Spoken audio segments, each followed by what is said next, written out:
турмушта сын атоошту сөздөр көп керектелеби экен? Көп керектелет. Мен силерге азыр дагы бир суроо бергим келип жатат да.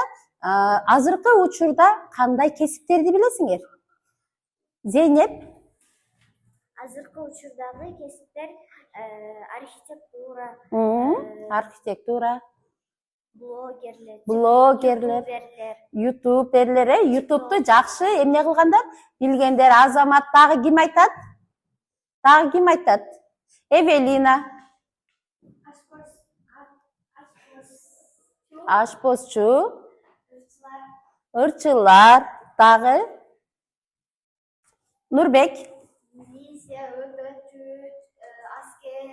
Кызматкерлери, аскер кызматкерлери, өртөчүргүчтөр. Анда балдар, карагыла, мен силерге мындай кагазча таркатам ар бириңерге.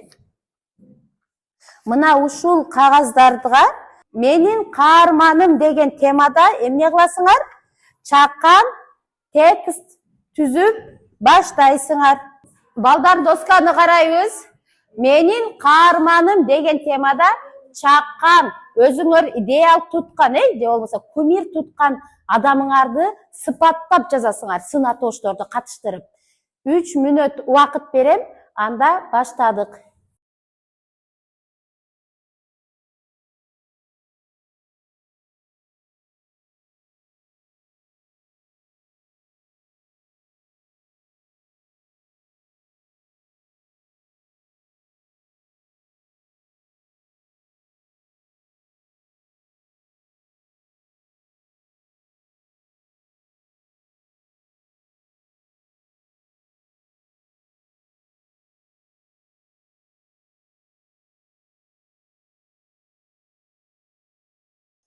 Балдар, бүтүп калдыңарбы?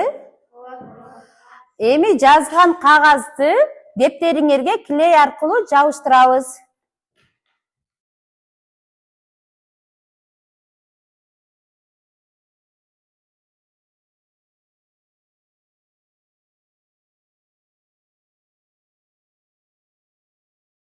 Бүттүкпү балдар, барыбыз? Кана ким окуйт? Клей менен жабыштырдыңарбы?